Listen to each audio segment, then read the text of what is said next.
Merhaba dostlar. Bugün çok iyi bir içerikle karşınızdayım. Çok iyi bir içerik diyorum çünkü oldukça eğlenceli olacak. Çünkü bir grafik tasarımcısı olarak ben logo tasarımı yaptıracağım. Belli fiyatlarda logo tasarımı yaptıracağım. Tam olarak şöyle yapacağız. 10 liraya bir logo tasarımı yaptıracağım. 70 liraya bir logo tasarımı yaptıracağım. 100 liraya yaptıracağım. 350 liraya ve en sonunda 1000-1100 liraya bir logo tasarımı yaptıracağım. Tabii belli başlı kişiler seçtim ama şöyle bir durum var. Eğer bu seçtiğim kişiler bana dönüş yapmazsa, yani en hızlı dönen kazanacak. Direkt ona logo tasarımı yaptırmış olacağım. Logo tasarımı için bir kimlik oluşturdum. Yani rastgele bir firma oluşturdum ve bu firmanın ismine logo tasarımı yapılacak. Yani gerçekte böyle bir yer yok. Varsa da ben bilmiyorum. Firma adını Lezzeti Diyar diye oluşturduk. Lezzeti Diyar bir restoran kafe olacak. Ben bu restoranın işte sahibiyim ve firmam açılmadan önce tabii ki kurumsalını hazırlatmak istiyorum. Logo tasarımıyla başlayacağım. Gelin şimdi 10 liralık logoyla bir başlayalım bakalım. Şimdi bir onluğa girdim. Buradan direkt grafik tasarım, logo tasarımı diyeceğim. Ve şuradan bir 10 liralık logolardan birini bulacağım. Bakalım 10 liraya yapan. Çok zor olması gerek yani 10 liraya logo yapan bulmak. Şimdi birini buldum. 10 liraya yapıyormuş. Ben iyi logo tasarımı, güzel logo tasarımı yapıyorum yazmış. Şimdi biraz acayip ama bu arkadaş 10 liraya logo tasarım yapıyormuş. Galata Kulesi yapmış. Restoran. Wow restoran galiba. Şurada wow. Çok iç açıcı bir çalışma geleceğinden eminim. 4 günde teslim diyor. Bir farklı tasarım sayısı diyor. Kaynak dosyalarını veriyor. Artı bir de logo introsu diyor. Enteresan. Hemen yazalım. Merhaba diyor. Bakalım ne kadar hızlı dönecekler. Yani ne kadar hızlı dönerlerse o kadar kârdalar. Ben bu sırada bir 10 liralık daha bulacağım. Aha ben logo tasarımcısıyım. 10 lira. Gel abi. Bir tane çalışma görüyorum burada. 2 günde teslim, 3 revizyon, 3 farklı tasarım sayısı, yüksek çözünürlük, kurumsal kimlik. Kurumsal kimlik mi? Vektör dosyası, logo introsu. Bayağı bir şey görüyorum burada bakalım. Hemen mesaj gönderiyorum. Merhaba diyelim. Bunu da kapattım. Bakalım başka 10 liralık kim var? Birinden yanıt gelene kadar ben böyle aramaya devam edeceğim. Artık yanıt gelen, yani ilk yanıt yazan kişiye de yaptıracağım. Logo ismi yazmış. İyiler tabii ki fontun azizliği. Bu ne yapıyormuş? Bu 2 günde teslim yazmış sadece. 2 yıldır logo ve kartvizit çalışması yapıyorum. Acaba kaç yaşında? Siz değerli müşterilerime en iyi şekilde yardımcı oluyor demiş. Bakalım. Hemen merhaba yazıyoruz. Merhabama merhaba veren ilk kişi kazanır. Henüz kimseden yanıt yok. Kim derdi bir gün tasarımda gidecek 10 liraya logo tasarımı yaptıracak. Neden 575? Komisyona göre fiyat koyunca tabii böyle garip fiyatlar ortaya çıkabiliyor. Fiyat yükseldikçe işim kolaylaşacak tabii. O da ayrı bir mesele. Aa bir mesaj geldi. Hadi bakayım kazandın. Firmam için logo tasarımı yaptırmak istiyorum. Çok heyecanlıyım şu an. Acayip dakikada. Ya logo tasarımı yaptırmak. Ya müşteri olmak da ayrı bir şey. Ayrı bir keyfi var demek. Ne kadar zamanda yapabilirsiniz? Ne kadar zamanda yapabileceğini öğreneyim. Benim için önemli olan noktalardan biri zaman olduğu için şu an. Yani videoyu çabuk çıkarmam için logoların da çabuk gelmesi lazım. Bir güne yaparım. Şu an bir işim yok. Sizin logonuzla uğraşırım demiş. Çok güzel. Tamam o zaman. Hemen logomun ismini söylüyorum. Bir restoran açıyoruz. Adı siparişi oluşturalım isterseniz. Çok büyük bir kayıp olmadığı için 10 lira yani. Siparişi hemen oluşturabilirim. Yükselerek gideceğiz. Biraz yavaş yazıyor ama. Şu an firma ismini falan arıyor olabilir yani. İnternet üzerinden bakıyor olabilir. Hemen al.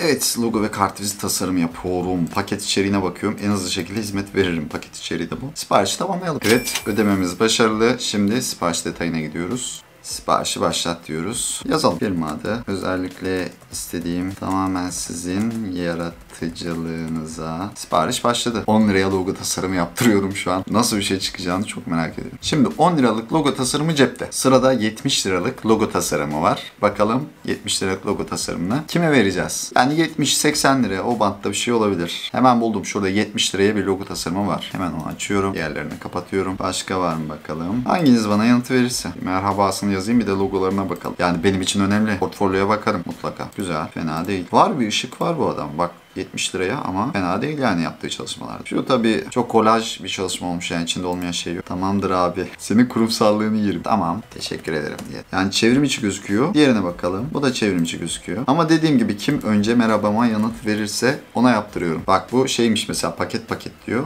Diğeri de mi paketti bakalım. Evet. En çok tercih edilen 70 liralık paketi varmış bronz. Bir logo tasarımı 3 revizyon hediye mockup. Mockup hediye ise tamam. Başka paketleri de varmış ama ben tabii buna 70'e yapacağız. Arin Meral kazandın şu an. Firmam için logo tasarımı. Arin Meral nerede? Bu hangisiymiş? Dur karışmasın orada. Bir adet logo yapılır. Ne istediğinizi söylerseniz ona göre bir logo oluşturulur demiş. Ya bir önceki kapattığım daha mı iyiydi sanki? Ama bu çok hevesli ya. Bunu yaptıracağım ben. 70 liraya. Bütçe ideali paketinizden faydalanmayı düşünüyor. Firma adı Lezzeti Diyar. Ya burada yazıyor ne kadar sürede yapacağı zaten de. Mesela bir gün demiş ama yine de insan soruyor tabii. Güzel bir iş çıkması tercih ettiğim bir özellik yok. Siparişi oluşturuyorum diyeyim. Siparişi de oluşturalım.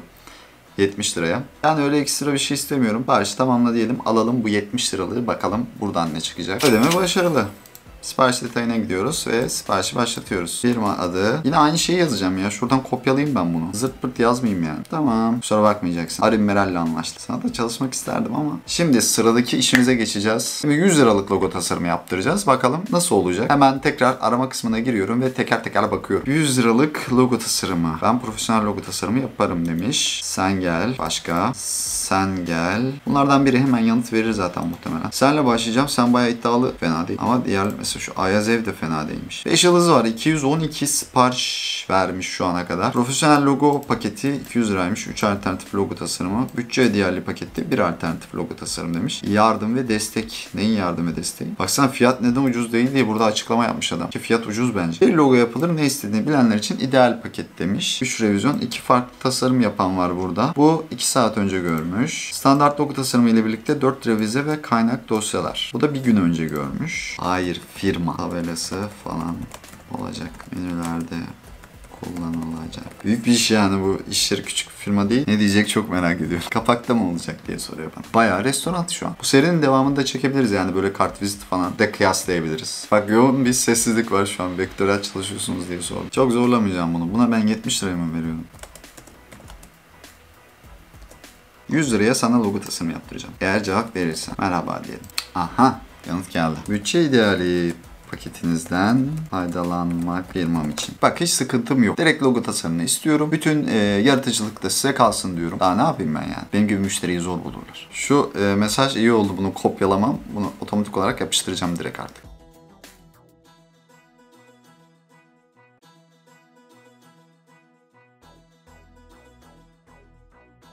Hemen siparişi oluşturalım. Hemen al diyelim. Hadi bakayım. 100 liralık logo tasarımı da yaptırıyoruz. Harika logo introsu. Tasarımcıya destek ol. Ay çakala bak. Tasarımcıya destek ol diye bir tane ek yapmış burada. 10 lira mesela ekleyip özgün tasarımlar ortaya çıkan tasarımcıya bağışta bulunabilirsin diyor. Mantıklı, hoşuma gitti. 100 liralık logo tasarımında siparişine vermiş bulunuyorum. Sipariş başlat diyelim. Tamamdır. Sahipler alınmasın çünkü ben burada 70 liralık 100 liralık falan diyorum ama izleyenlerin daha rahat anlaması için söylüyorum özellikle. Arim Meral 70 liraya logo tasarımı yapan arkadaşımız. Hamburger temalı olmasını ister misiniz demiş. Hayır ama yemekle ilgili diğer şeyler olabilir. Çatal, kaşık vesaire gibi. Şimdi ben bu arkadaşın çıkaracağı logoyu az buçuk tahmin ediyorum. Ben şimdi çatal kaşık şef dedim ya. Eyvah eyvah ya. Bu şefin kepini koyar. Çatal kaşıktan şöyle tabağın kenarlarına koyar. Merakla bekliyorum ama ne çıkacağını ben de merak ediyorum. Tamam, bu da tamam. Şimdi ne yaptık? 10 liralık yaptırdık. 70 liralık yaptırdık. 100 liralık yaptırdık. Şu an 180 lira. Trend gitti. Sırada 350 liraya yaptıracağım logo var. Haliyle kalite de biraz yükselecek şimdi. Ya bunların kalitesi düşük demiyorum tabii ki. Ne daha sonuç almadık. Sonucu aldıktan sonra anlayacağız. Ama tabii ki bir farklılık oluyor. Siz de göreceksiniz. Şimdi 350 liraya logo yapan arkadaş arıyoruz. Şurada 300 liraya var. Açalım kenarda. Başka 350 var mı? 300 var tekrar. Şurada bir 300 daha var. Şu zaten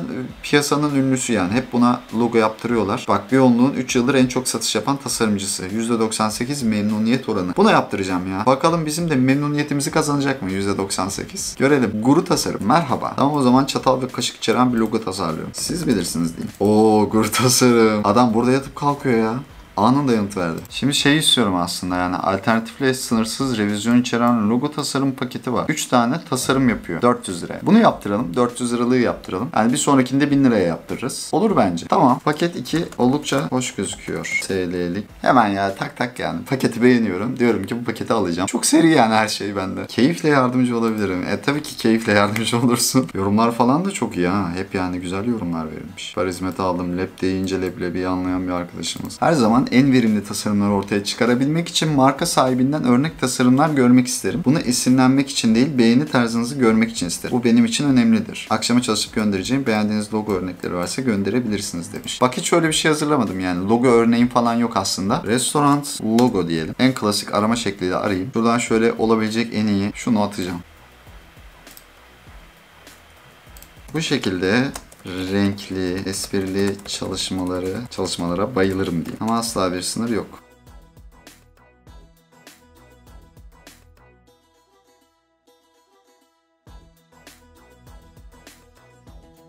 Maalesef henüz mekan açılmadı. Öncesinde kurumsal çalışılsın istediğim. Şimdi tamamdır anlaştık dedi. Öyleyse bir sipariş oluşturmanız yeterlidir dedi. O sonra oluşturuyorum dedim. Hayırlı olsun öyleyse. Şimdi şuradan ben hemen 400 liralık paketi alacağım. En çok satan buymuş zaten. En çok tercih edilen paket. Ne diyor? 3 tane profesyonel logo tasarımı olacak. Sınırsız düzenleme ve yeni logo tasarımı. Sınırsız yeni logo. Mesela birini beğenmedim. Bir logo yaptı bana. Beğenmedim. İkinci bir logo tasarımı. Üçüncü bir logo tasarımı. Bu sınırsız diyor. Full teslimat diyor. Alayını bütün formatlarda veriyorum diyor. Güzel. Facebook ve Twitter kapak tasarımı da yapıyormuş. Muhtemelen şeyi onun için sordu. Mekanın resmi var mı diye onun için sordu. Kapak tasarımı için. Hediye banner tasarımı diyor. Paket fiyatı 400. Hadi bakalım yaptıralım. 400 liralık paketi seçtim. Siparişi tamamla diyorum. Ödeme başarılı. Tak diye gitti 400 lira. Hadi bakalım. Sipariş detayına gidiyorum. Ben niye bu kadar mutluyum onu da bilmiyorum ama. Aşağıdaki bilgileri iletir misin? Bu bilgileri bana iletmeniz çok daha kaliteli bir iş sunabilmem için son derece önemli. Şunları bir yazayım hemen. Siparişlerime gidelim bakalım. Evet 10 lira yaptırdık. 70 lira tamam. 100 lira tamam. 400 liraya tamam. Hayırlı olsun diye. Heyecanla bekliyorum. Biraz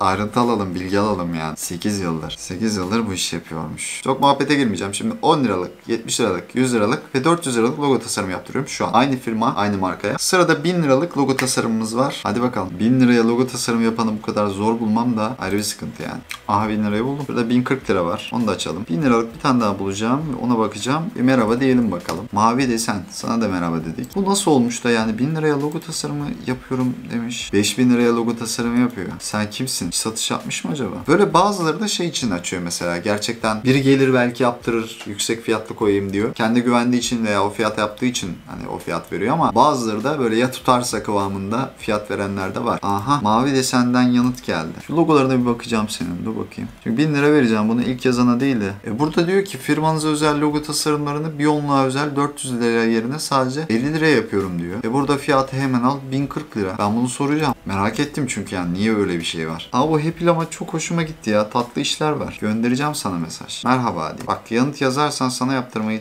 istiyorum bak. Happy Lama. İşlerin çok tatlı duruyor. Gerçekten tatlı duruyor yani. Mockup seçimleri falan da iyi. Ben buradan yanıt bekleyeceğim ya. Ben 1000 liralık tasarım buna yaptırmak istiyorum. Ne demiş? Çok eskiden kullanıyordum. Bir onluğu düşük fiyata yapıyordum. Fakat kurtarmadı. Ben kendi internet sitem vesaire de var. Oradan iş alıyorum. Siz yine tek alternatif isterseniz 150 liraya yapabilirim. Ucuza yaptırmaya çalışıyor şu an. Ucuz fiyat verip müşteri kapma çabalarında şu an. O Happy Lama'dan yanıt bekleyeceğim. Artık yanıt gelmezse yani bir yarım saat, bir saat içinde yanıt gelmezse de farklı alternatiflere bakalım. Şu çok ilgimi çekti. Mesela yeni marka paketi diyor. Marka adı, logo hikayesi, logo tasarımı ve logo kurulumu diyor. Gerçekten merak ettim. Sırf meraktan bunu yazacağım. Ama bu hemen yanıt yazar bana ya. Son görülmesi 13 dakika diyor zaten. Sen bir yanıt yazaydın bak seninle çalışacaktık ama. Merhaba diyelim. Yani daha uygun fiyatlı logo yapanlara ulaşmak gerçekten çok daha kolay yani. Mesela 100 liraya logo yapan birine yazdığın zaman anında yanıt alabiliyorsun. Çok hızlı yanıt alabiliyorsun. 900 liraya, 1000 liraya, 1200 liraya, 3000 liraya falan logo tasarımı yapanlar çok çok az iş aldığı için site üzerinden haliyle ulaşmakta zor oluyor. Çünkü adam artık ümidi kesmiş. Bu aslında bir yandan da hüzünlü bir durum. Sıkıntılı bir durum yani. Yanıt geldi. Merhabalar. Tabii ki birçok konuda ajans olarak hizmet alabilirsiniz demiş. Şu logo hikayesini soralım. Logo hikayesi nedir diyelim. Hikayesi olan logolar ölü doğmaz. Akılda kalıcılığı yüksektir. Hatırlanabilir. Hızlı markalaşır. Çok daha düşük bütçeleriyle aynı iletişimi sağlar. Kreatiftir. Hazır ya da anlamsız logolardan ayrışır. Çok güzel aslında yani bunları yazması, bunları açıklaması gerçekten takdir ettim. Çalışma disiplini denen bir şey var gerçekten. Dur bakalım ne olacak ben de merak ediyorum. Yani buna bir yaptıralım. Çalışalım bakalım. Firma adı Lezzeti Diyar. Siparişi oluşturuyorum diyelim. Vallahi gidiyor 1000 lira bak. 1000 lira harcayacağım şu an. Ha uçmamızı isteyen müşterilere bayılırız ya. Sevdim seni çocuk. Yani çocuk diyorum da hiç yaşını falan da bilmiyorum valla. Evet. 1000 liralık paketi seçelim bakalım. 3 günlük sipariş süresi var. Ne kadar sürüyor genelde? Bir ekran kaydı yollamış ama. Vay çok güzel. Bunu siz mi yaptınız ya? Onu. Bir hafta güzel süre demiş. Bir hafta olmaz. Tamamdır ya. Daha hızlı ne kadar olabilir? En fazla 3 gün içinde bekleyeceğim. Ya bu logo tabii ki biraz daha geç gelecek haliyle. Beklemeye değecek mi göreceğiz. İddialı insanlara bayılıyorum. Şu an her şey tamam. Böyle ekstra bir şey eklemeyeceğiz. Logo introsu falan istemiyorum. 1000 liraya siparişi tamamla diyorum. Vallahi gitti para gitti şu an. 1000 liraya gönderdik şu an. Sipariş detayına gidiyorum hemen. Siparişi başlat diyorum. Oldukça lezzetli bir menüyle müşterilerle buluşmayı hedefleyen bir işletme olmayı düşünüyoruz. Hem samimi hem de güvenilir bir hizmet vermek ana amacımız. Logo tasarımı, renkler vesaire konularını tamamen size bırakıyorum. Heyecanla bekliyorum. Bence yeterli. Güzel yani. Hadi bakalım. Yani bir markanın logosu güncel durum nasıl bilmiyoruz ama kafe işletmeleri kolay gelsin. Buradan da dönüş aldıktan sonra bakacağız artık. Evet dostlar, şimdi yaptırdığımız bütün logolar geldi. 10 liradan 1000 liraya kadar yaptırmıştık. Şu an zaten ekranında da görüyorsunuz. Şimdi bunların tek tek hepsini açacağız, bakacağız. Mesela tamamladıklarım tamamlandı yazıyor kenarında. Çünkü dayanamadım. Yani 100 liraya kadar olanlara kıyamadım. Aslında 400 ve 1000 liraya yaptırdığım logolar için revize isteyecektik. Daha fazla videoyu bekletmeyeyim diye de revizeleri istemeyeceğim. Ama beraber bakıp şöyle hafifçe kendimizce Cihat Macit'le beraber yorumlayacağız. Yanında sana destek olan birinin olması, beraber tabii ki bir şeyi eleştirmek daha zevkli oluyor. Fazla bekletmeden bakalım ne gelmiş. Çok merak ediyorum şu hele ki 1000 lira. Zaten olayı biraz garip. Mesela bir grafikerin logo yaptırması ve bunu eleştirmesi çok enteresan bir durum. En başından beri zaten enteresandı. Şimdi bu arkadaş siparişe ait dosyalardan hemen şunu alıyorum. Mesela RAR'lamış. Bu 10 liraya yapan arkadaşımız. RAR'ladığı paket 93 MB. 10 liralıkta şöyle bir şey var. Mesela yaptırdım ben bunu ama ondan sonra bana atıp da bir revize ister misiniz falan durumu asla yoktu. Adam direkt mesela logoyu yapıp paketleyip attı önüme ve kaçtı. O durum biraz böyle oldu aslında. JPEG gelse de bana yeterdi ama 10 liraya. Doğru, ben JPEG'e de razıyım. Bazen çünkü çok ters oluyor. Yani 10 liralık arkadaş daha çok emek vermiş olabiliyor. Şimdi dosyayı daha önce indirmişim zaten. Sonunda bir yazıyor, oradan anlaşılıyor. İçine giriyoruz. Birinci logo, ikinci logo ve mockup, yani bunu yanlış yazmış. Onu ben bir önceki indirdiğimde düzeltmiştim. Yine kıl olduğum için bu duruma düzelttim. Şimdi birinci logoya giriyorum. Bak ne güzel. Ya Bak. istiflemiş böyle güzel. RPS var, JPEG var. Paket olarak sunmuş. Logoya giriyoruz. Çok fazla eleştirilecek şey var. Onu baştan söyleyeyim ama ben çok fazla eleştirmeyeceğim. Dediğim gibi arkadaş zaten 10 lira yapıyor bu işi. Ama mesela üstte fontu yazmış. En azından ona bir tavsiye olabilir bu videoyu izliyorsa eğer. Üstte bir yazı yazdın. Lezzeti diğer diye yazmışsın ama altta bunu niye sündürüyorsun? Yani bunu böyle tutup sündürmek çok sıkıntılı bir iş. Bundan kesinlikle vazgeçmesi lazım. Logoyu biraz küçültmesi lazım. Alan çok dar. Sıkışmış böyle yani. İnsan bakarken içi daralıyor. Ya bu tarz şeylere dikkat ederek bir de işte renkleri falan da çözmesi lazım. Aslında önünde çok uzun bir yol var bu arkadaşın bence. Yani çok eleştirilecek şey var ama 10 liraya verdiği için. Evet. Hakkıdır da bilmem. 10 lira budur abi. Yani 10 liraya şunu böyle paketlemesi bile bence fazla. Vektörel çalışmış, bak o bile çok önemli benim için. Şunu zaten sallama yapmış. Yani diğeri belki biraz konuya yakın ama bu çok fazla sallama olmuş. Diğerini kabul ettirebilmek için bunu yapmış. Olabilir de, o da bir teknik mesela. Altta çünkü baksana abi, LD'de kullandığı kırmızı ile şuradaki renk tonu aynı mı? Değil. Onlar bile farklı yani. Değişik ya, vallahi bilmiyorum. Yani çok da bir şey diyemiyorum, anladın mı? Eleştirirsem kötü olacak. Bir de mockup yapmış yavrucağım. Bak mockup'ın EPS'si ne oluyor abi ya? Dur bir dakika. PNG'si anladım hadi. Güzel. EPS'yi açacağım ben. Yanlışlıkla girmiş olabilir mi acaba şeyin içine, yani klasörün içine? Dosya adı bile aynı. Aynı dosyada da aynı. Allah Allah. Sen kimi yiyorsun? Mockup'ı nasıl yapmış ya? Abi emek var emek. Vay anasını, helal olsun. Ben de diyorum mockup'ta EPS'nin ne işi var ya? Ben bu mesleğin içinde bunca yıldır varım. Bir kere bak mockup'ı vektörel teslim edemedim ya. Helal olsun. Daha ötesi yok bence. Hakikaten helal olsun. Tebrik ediyorum. 10 lirayı sonuna kadar hak etti bu arkadaş. 70 liralık arkadaşımıza bakalım, 70 liraya yapmış olan. Teslim şekli şöyle görüyorsunuz. Parçalı verdi mesela. 10 lira yapan arkadaş bayağı RAR içinde falan. Güzeldi. Ama böyle parça parça vermiş. O yönden bir eksi benim için. Fonts diye bir mesela yazı dosyası vermiş yani. Lezzeti Diyar logosunda kullanılan font yazmış. Fontun adını yazmış. Fontunu da indirebileceğimiz normal ücretsiz fontmuş. İndirebileceğim adresi vermiş bana fontu. TSD atmış. Vektörel kesinlikle yok. Buradan bir eksi. Bak 10 lira yapan vektörel verdi. Sunumun önemini görüyorsun değil mi? Kesinlikle sunum çok önemli. Zaten baştan kaybetmiş bu Çok arkadaş. yani şu zaten kafadan vektörel olabilecek bir logo. Sen gidip bunu niye işte Photoshop'ta çalışıyorsun? Niye bu şekilde veriyorsun? Lezzeti Diyar Min diye atmış bak. Şöyle açalım hemen. Bu min zaten küçük boyutta, baksana. Şöyle büyütüp bakayım desem piksel piksel oluyor. İşte Photoshop'ta yaptığı zaman da karşılaşacağımız sonuç bu yani. O logo değil, bir görsel. Aynen görsel. PNG olarak vermiş. Al işte bak, ikinci logo bu. Buna çok gülmüştüm. Yani gülmüştüm diyorum çünkü gerçekten gülünecek logo. Yani bunu alıp müşteriye sunabileceğim bir şey değil bu. Yani üstteki top dondurma topları gibi şef şapkası yapmaya çalıştı herhalde. Bilmiyorum, burada bir şey yapmış. Ne düşünerek yaptı? Yani bu şekil bir şey ifade etmiyor.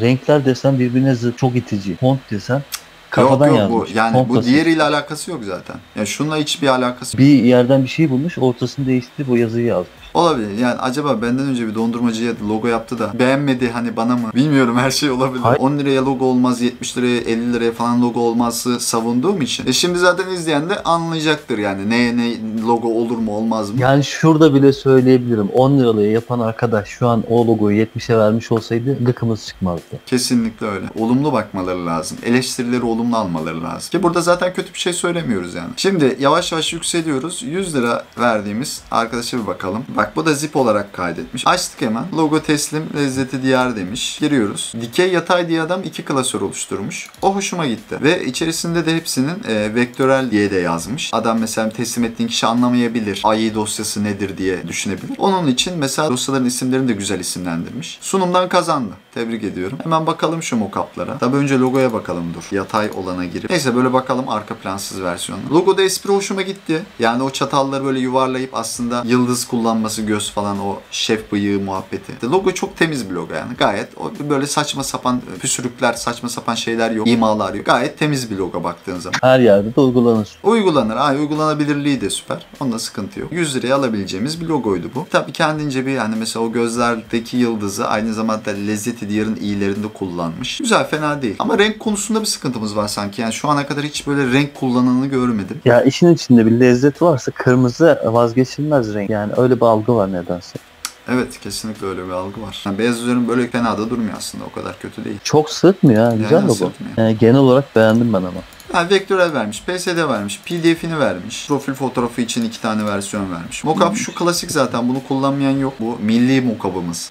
Yani bütün grafikerlerin kullandığı. Logo ne kadar yaratıcı değil onu artık diğer arkadaşlar da yorumlarda belirtir ama Aynen öyle. genel olarak sunumu, çalışması, verdiği emek hoşuma gitti 100 liraydı. 100 liraya temiz çalışmış abi, öyle söyleyeyim. Bak şimdi beklentimiz bu saatten sonra yükselecek. Mesela ben 400 lira veriyorsam iyi bir şey beklerim değil mi? İyi bir karşılık beklerim ki bu çalışmayı yapan arkadaş bayağı burada bir yoğunluğun tecrübelilerinden, yani buna bayağı bir iş verilmiş zamanında. Hala daha yani sürekli iş alıyor. Bir yoğunluğun en çok satan logo tasarımı yapan arkadaşlarından biri. Sırf o yüzden zaten bu arkadaş çalıştım. Şuraya mesela yazı yazan nadir arkadaşlardan sipariş teslim ederken lezzet diğer markanız ile ilgili logo tasarım çalışmalarını tamamladım. 5 farklı tasarım yapmış. Sunumları ekle tarafınıza iletiyor ve değerlendirmenizi bekliyorum demiş. Gayet kibar bir arkadaş bu arada. Çok güzel konuşuyor. Yani iletişimi çok kuvvetli. Daha önce indirdin mi? Tabii indirdim, ben bunu indirdim. Ben hepsini indirdim daha önce. Çaktırma. 1000 liralığı. 1000 liralığı da indirdim canım. İndirmem. Hani sen görmemiştin. Gördüm ama çok detaylı bakmadım. Göz şeyiyle, kenarıyla.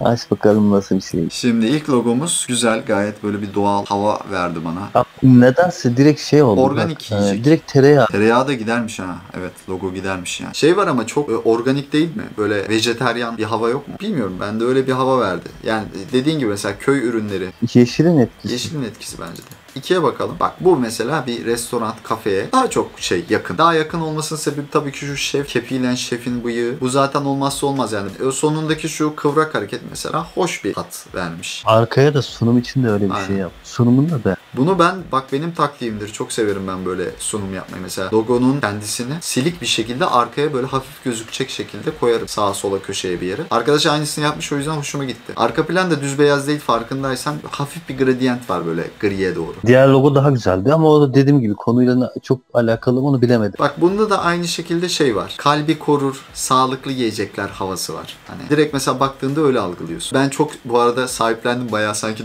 o açacakmışım gibi o restoran. Ama yani mesela ben restoran açacak olsam bu logoyu bilmiyorum, ben beğenmezdim en azından. Renk seçimi belki daha farklı olabilir. Diyar kelimesini kullanmak için arkaya böyle bir tarla görünümü gibi böyle bir sürülmüş tarla havası var arkada. Kalbin içinde. Yani diyar. Hani o bir diyardır. Hani lezzetin diyarı. Bence güzel bir espri orada. Güzel bir hava katmış. Şu diyar kısmını çok beğenmiş anladığım kadarıyla, mesela o fontu orada. O yüzden sık sık onu kullanmış. Hatta birkaç defa kullanmış yani şunu aynısını. 5. logoya gelelim. Genelde 5. şey oluyor ya. Bende öyle olur mesela. 2 tane çalıştım, 3 tane çalıştım. 4-5 artık sallama gitmeye başlar. Çünkü sıkılırsın. Burada da mesela biraz sıkılmış belli. Şuradaki çatalın çünkü orantısızlığı orada mesela bir şekilde oraya oturmamış. Çalışma dosyalarını atmamış. Yani sunuma bizim fikirlerimizi ölçmek için göndermiş. Kesinlikle sen öyle. Burada şu logo üstünden bir yorum yapsaydın bundan devam edecekti. Yani bitmiş haline atmamış aslında.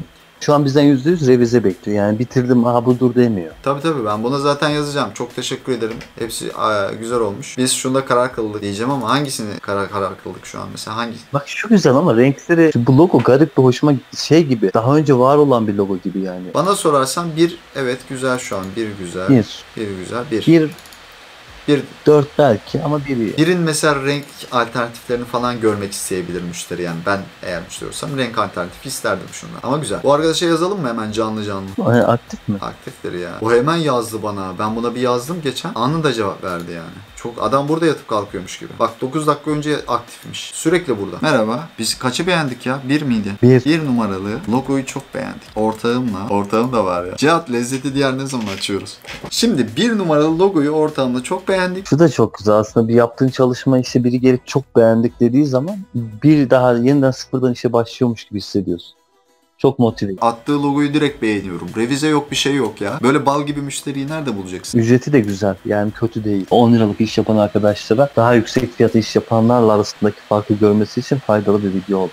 Bu sırada biz 1000 liralık çalışmamıza bakalım. Bir bakalım şimdi şu sunumuna direkt. Şimdi ilk çalışmamız önerilen demiş burada. Lezzet sihirbazı. Burada logo hikayesinde önerdiği şey. Çatala işte sihirbaz hani şapkasıyla. Yani güzel ama şu renk konusunda bir türlü zaten anlaşamadık. Mesela çalışmalarda niye renk kullanmıyorlar? Garip geliyor bana. Diğerlerinde biraz renk var. Onu göstereceğim. Altta bak şeyi de göstermiş mesela. Çatalla neyi ilişkilendirdiğini göstermiş altta. Yani aslında sunum olarak güzel. Yani anlatmak istediklerini güzel anlatmış. Yani onun çok bir hikayesi yok. Bu şablon zaten hazırdır. Bir kere çalışmıştır. Sadece ortası değişiyor. Sihirbaz şey herhalde. Bunlar hani belli bir ajans bunu yapan. Birkaç kişi hani masada oturup tartışıyoruz üzerine diyor. Çatalla burada pelerini bağdaştırdığını göstermiş. Üstte de şapkaydı. Sihirbazın şapkası, pelerini. Bak burada konsept farklı. Ama şu ikisi aynıymış. Aynen. Mesela görüntü olarak hoş. Ya bunu beğenmedim. Ben mesela şahsen söylüyorum bunu. Ben ilk ikiyi beğenmedim. Yani lezzeti diyar. Hem lezzet hem bir diyardan bahsediyor. Pelerin şapka biraz garip geldi bana. Şu olabilir bak. O da olabilir. Çatal var, bıçak var, kahve fincanı var, garson var. Her şey burada. Yani güzel. Logo, esprili bir logo olmuş. O güzel. Aynı fontu kullanmış. Yani bu fonttan vazgeçmemişler ama sırıtmamış. Bu logoda Bu font sırıtmamış. yakışıyor ama ya. Demek ki o yüzden. Yani ben olsam ben de bu fontu beğenirdim. O direkt iptal bende. Taç bir kere oturmamış ki. Yani Bu çalışmada bir sıkılmışlık hissettim. bir bütünlük yok. Hepsi farklı farklı bir materyal. Şu an 3 numara. Yani bu arkadaşın yaptığı çalışma. 3 Bu da numara ajans şu. dediğim Şu an şeyde. Üç. Aynen. Şu an benim için de bu favorilerimde. Bakalım 5 numara. Lezzetin diyarı demiş. Konum simgesinin üzerine çatal ve bıçağı kullanmış. Bu espriyi sevdim. Altta da göstermiş zaten. Bu espri çok güzel. Hani lezzetin konumu işte. Lezzetin diyarı. Burası yani. Logo 5 benim favorim şu an. 1000 lira hani çok uçuk bir rakam gibi gözükebilir logo için. Daha uçukları da var aslında ama şu arkadaş bence ne aşağıda ne yukarıda ve sunumu çalışması üzerinde düşünmüşler, çok açık. Yani ben gayet beğendim. Çalıştıkça açılmış gibi bir hava da var mesela. İlk çalışmadan Evet doğru. evet, yani bir Yaptıkça toparlamış. açılmış. Şu PDF acaba dedirtebilecek logolarla dolu yani. Bu Kesinlikle. mu diye. Ve sonuncu logoya geldik. Kahve fincanı falan esprisi güzel. Yani şey bir kere ben şuna baktığım zaman benim firmamın ismine özel yapılmış diyebiliyorum rahatlıkla. Kesinlikle, çünkü fincanı gözünün önüne gelip getirip bunu çizmiş yani. Aynen öyle. Belli. Yani bu bana özel yapılmış diyebiliyorsun. Ama bana sorarsan tabii ki benim favorim yine de şu. 3 ve 5 çok iyi bence. Güzel, beğendim. Başta bir korktum açıkçası ama Şu girişte bir korktum ya. Bu giriş bir korkutuyor insanı. bu 70 liralık hariç. Diğerleri beni çok şaşırtmadı. 10 liralığın da linkini kanalın altına bırak. Çünkü o arkadaş da en azından sunum için hak ediyor. En azından bir tık alır belki. Yani belki bilmiyorum, 10 liralık Bu belki yaptıran da arkadaşların olur. genel olarak buradaki arkadaşların tabii Biyonluk linklerini falan ben video açıklamasına da koyarım. Sezar'ın hakkı Sezar'a yani. Sağ tarafa 10 liralık, sol tarafa da 1000 liralık logoyu alır mısın? Vay be. 10 liradan 1000 liraya. Soldaki lüks bir restoran ama sağdaki varın siz karar verin abi. Abi ne verirsen, 10 lira mı? ne verirsen 10 lira. ona göre iş değişiyor işte yani. Ben bunu bir günde aldım, onu da söyleyeyim. Şu sağdaki 10 liralık logo tabii akşamına verdi. Hatta mesela yarım saat sonra da verebilirdi. Ama mesela soldaki birkaç günde verildi. Sağdaki arkadaş lezzeti diyarı yazmış, herhangi bir font seçmiş, beğenmiş. Üstüne de bir iki bulduğu, kendi hazır bulduğu vektöreli. Belki de bu logo komple hazır da olabilir, bilmiyorum. Yerleştirip sana logo demiş. Ama soldaki arkadaş düşünerek, bak birkaç parçayı birleştirerek, bir fikir üzerinde çalışarak, yani üzerinde yorularak yapmış. Üzerine düşünmüş. Yani aynen. Birinde bir konsept çıkartmış.